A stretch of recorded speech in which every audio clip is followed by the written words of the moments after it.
Welcome back to the Allgoods, Vietnam through the eyes of love.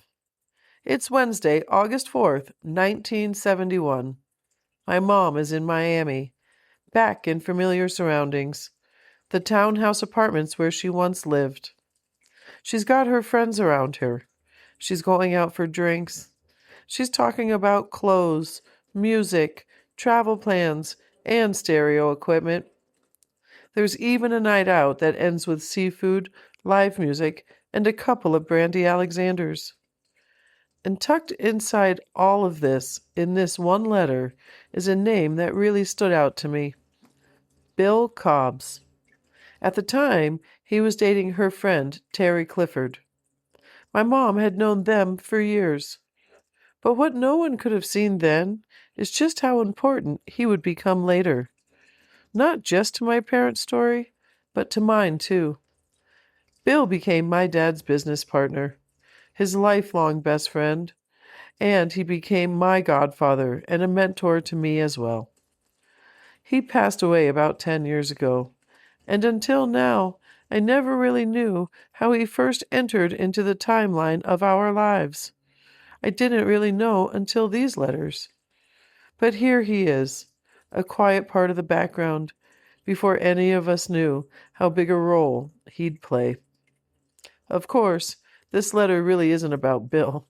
It's about Sarah, surrounded by people, by familiar places, by memories, and still so deeply missing the one person she really wants to be with, my dad. Here's the letter. August 4, Wednesday, 1971. My darling. My, how the time seems to be flying. Either I'm just so mentally occupied, or the countdown is finally feeling real. Anyway, at long last, time is passing faster than before. I got 2 precious letters today. Yes, I like the idea of the room overlooking the beach, with room service, air conditioning, and a king-size bed. You know that anything you decide on, I am more than agreeable to. Of course, if I wasn't agreeable, I'd say so. You also know that. I love you so very much. Oh, I'll be the happiest wife in the world on September 9th.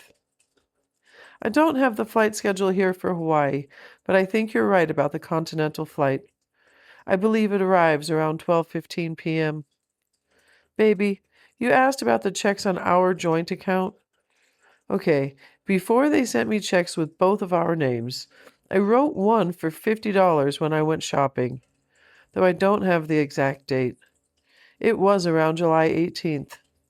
The others are as follows. July 24th, $62.54 telephone bill. July 26th, $100 traveler's checks. July 26th, $20.49 Whittle teddy bear. August 1st, $150 rent. July 26th, $60 Lackland Credit Union car payment. That's all I've written, sweetheart. Now, did I spend too much for your anniversary present? I found the greatest men's shop here. One thing's for sure, your honey is getting a new outfit for you. But I can't remember the size jacket you wear. All the summer clothes are on sale now, and there are some really good buys. You trust my taste, and I found something I think you'll like, my sweetheart. Just think how long it's been since you had a new outfit, okay? I'm pleased you finished setting up our stereo equipment.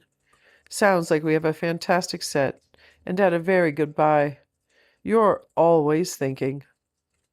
Today, fun, more rays. Judy and Dick had been invited to dinner with some friends, and I was invited too, but I didn't really want to go. I called Terry Clifford, the girl who stayed with me in San Antonio on her layover. She came over, and we came back to the townhouse. We sat around the pool and bullshitted. Bill Cobbs, the guy Terry has been seeing for the past 3 years, is from Birmingham. He's the one Dormany was telling you about. They stayed out at the Cobbs place together. Bill got divorced and moved to Miami for a fresh start. He's the nephew of the Cobbs from Birmingham. Anyway, he called and asked if we wanted to meet him for a drink. We went to a bar about a block from the townhouse called One South. Had several drinks. Then we went to a seafood place for dinner, and afterward to a lounge next door called The Checkmate. They have a fantastic Negro band there. I had a couple of brandy Alexanders, then came home. I spent the night at Terry's rather than drive back to Judy's. She lives about 10 minutes from the townhouse. I really enjoyed the evening. I would have really enjoyed it if my precious husband had been with us. I can't wait for you to meet my friends here. Even if we don't move here, we've got to come down so you can meet them. They're dying to meet my favorite love. Okay? You'll like most of them, especially Bill, Judy, Dick, and Terry. They're my favorites anyway. Well, your wife is tired, and the little one is restless. So I'll sleep now and dream sweet dreams of my darling. Always remember how much your wife loves and misses you. You're in my thoughts all the time. Even in a crowd, I'm lonely without you. Love me as I truly love you, forever and always, Sarah. Wow. There's so much joy and color in it. Live music, poolside drinks, and old friendships.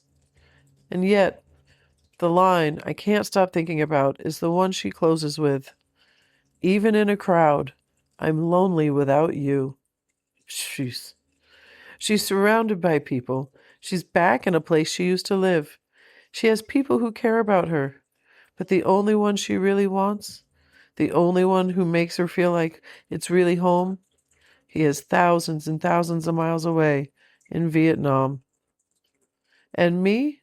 I'm there too.